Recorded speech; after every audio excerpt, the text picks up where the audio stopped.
Hey guys, welcome to This Explainer.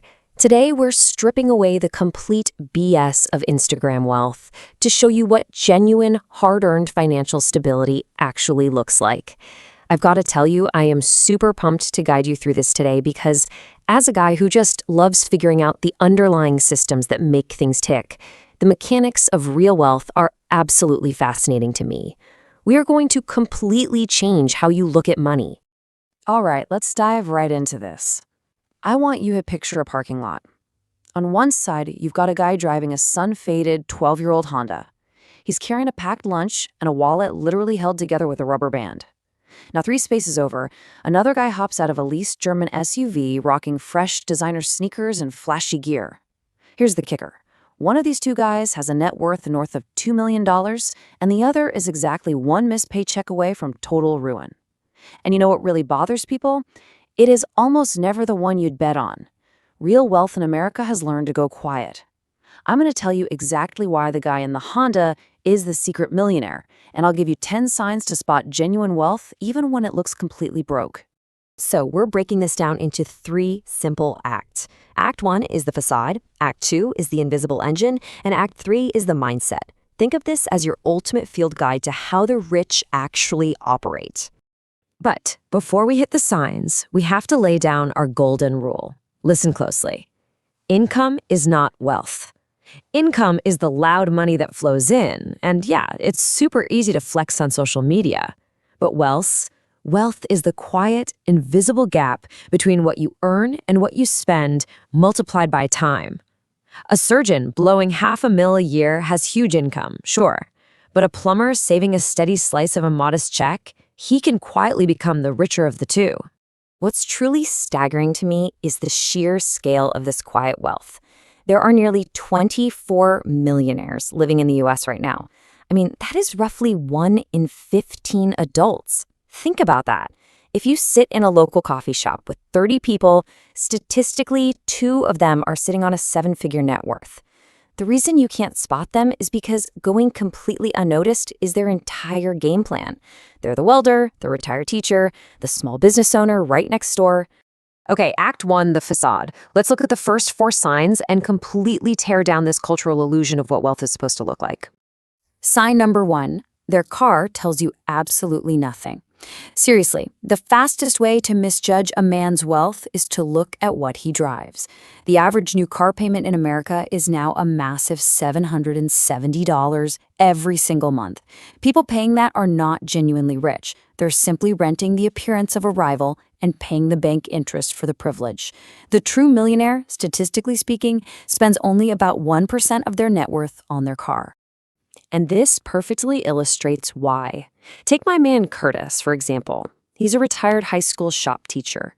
Curtis drives a 16-year-old pickup truck with a dent in the bumper he just never bothered to fix. To anybody walking by, he looks like a guy scraping by on a fixed pension. But his brokerage account, it's well into the 7 figures. He knows a financed new car is a guaranteed loss. It's just a depreciating machine strapped to a monthly payment. Curtis chooses to own appreciating assets instead. He lets some other guy eat the massive depreciation on that shiny new truck in the next lane. His truck does its job perfectly, so why on earth would he hand a dealership $40,000 to solve a problem he literally doesn't have? Moving on to sign 2, living in a house way smaller than they can actually afford. If you drive through those fancy gated communities, you'd be shocked at the number of stretched, stressed out budgets hiding behind those massive front doors. The genuinely rich do the exact reverse. They buy the modest house, maybe a solid 3-bedroom ranch, and they let the difference in cost compound in the market for 30 years. They absolutely refuse to let a massive mortgage own them until they're 70. Every extra, unused bedroom is just more property taxes, more insurance, and money that never gets the chance to grow. Let's hit sign 3 to see how this translates to their personal style. Simply put, they've stopped using their bodies as billboards.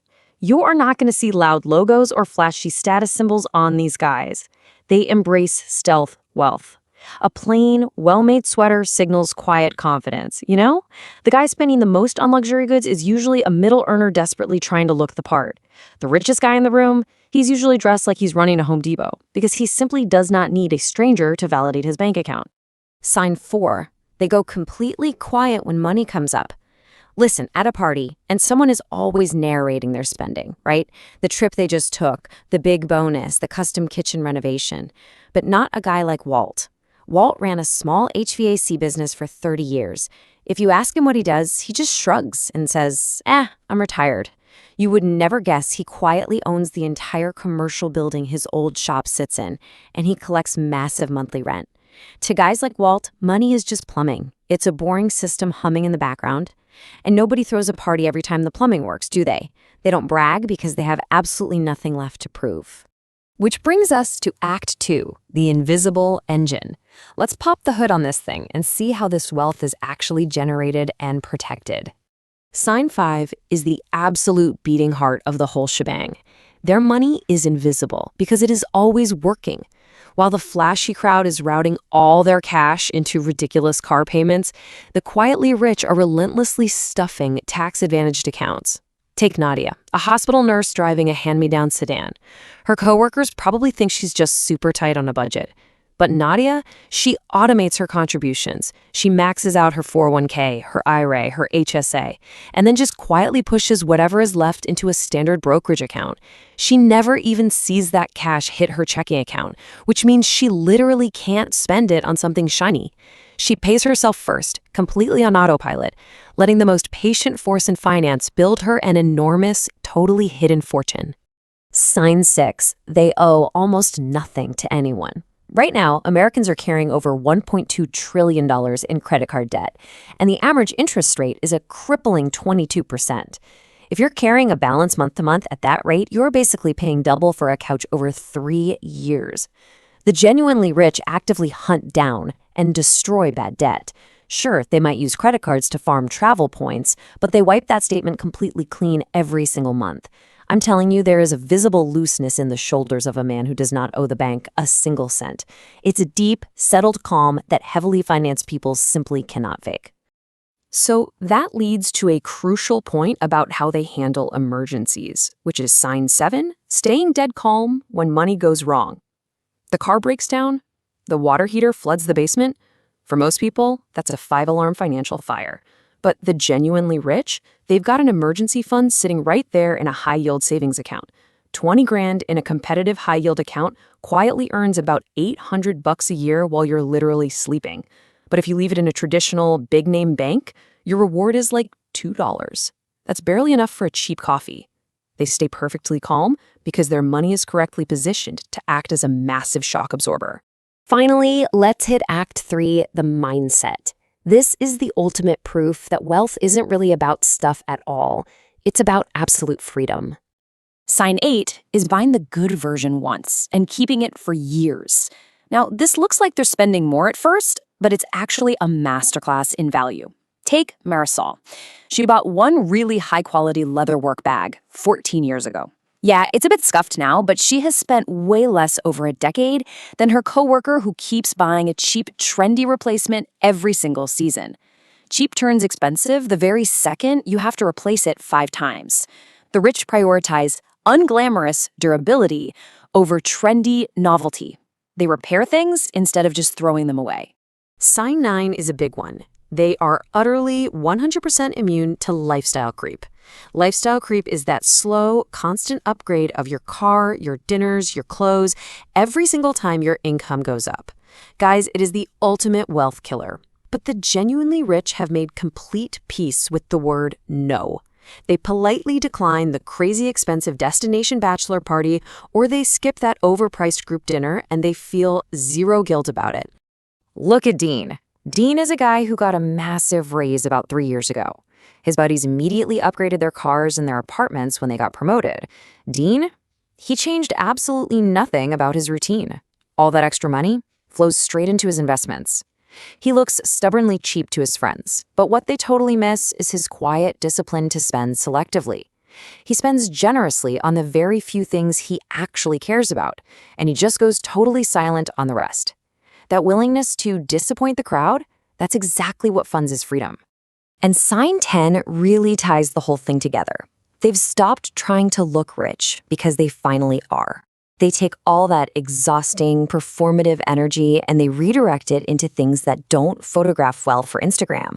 We are talking about total time flexibility, the ability to look a bad boss right in the eye and walk away from a toxic job, the sheer power to put a kid through college completely loan-free, or honestly just taking a random Tuesday off to go fishing without having to ask a single person for permission. That low, constant background hum of money stress that follows most people around all day, it simply doesn't exist for them anymore. Here is the foundational truth of this entire explainer. Looking rich and being rich are two completely different skills. Mastering the true mechanics of real wealth means you finally stop wasting your time and your energy trying to perform for everyone else. It means actually understanding how compounding interest works, how to put your systems on autopilot, and having the guts to step off the cultural treadmill that is literally designed to keep you broke. Once you understand these quiet mechanics, the paid-off old car, the maxed-out investment accounts, the easy and guilt-free no, you stop playing the game that was quietly designed for you to lose. You finally start seeing the fingerprints of someone who went out and actually won it. Which leaves you with one massive, maybe a little uncomfortable question to ask yourself today. Are you playing to look rich, or are you playing to win?